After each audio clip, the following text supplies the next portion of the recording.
আসসালামু আলাইকুম রহমতুল্লাহ। আজকে চলে আসলাম আপনার ভুট্টা খেতে। কিছুদিন আগেও আমি এখানে পানি দিয়েছিলাম রাতে। একেবারে বিশেষ করে আমাদের এদিকে আপনার কোনো কারেন্ট থাকে না। কারেন্ট না থাকার কারণে আমাদের রাতে পানি দিতে হয়, আর আশেপাশে কোনো নদী নেই যে পানি দেবো। যে দেখেন আমি এদিকে দেখাই আপনাদেরকে, দেখেন মাশাআল্লাহ, আসলে দেখেন এই যে কত সুন্দর ভুট্টা। দেখেন আমি 3-4 দিন আগে এগুলা এখানে পানি দিয়েছিলাম, ইতিমধ্যে এখানে ভুট্টা চলে আসতেছে। দেখেন এই যে, দেখেন এই যে আলহামদুলিল্লাহ, এটার মধ্যে তিনটা, একটা দুইটা তিনটা, দেখেন ম্যাক্সিমাম গাছের মধ্যে তিনটা গাছ আসতেছে। দেখেন কত সুন্দর।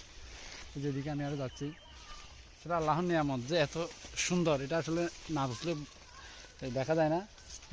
আসলে এগুলো হচ্ছে যে আপনার আমি গরুর জন্য সাইলেস করবো এই সব ভুট্টা, যেখানে আসলে সব ভুট্টা এই যে আসলে আল্লাহর নিয়ামত, দেখেন কত সুন্দর। আসলে আলহামদুলিল্লাহ, আলহামদুলিল্লাহ, আল্লাহ আল্লাহ লাখ লাখ শুক্রিয়া। আলহামদুলিল্লাহ, আলহামদুলিল্লাহ।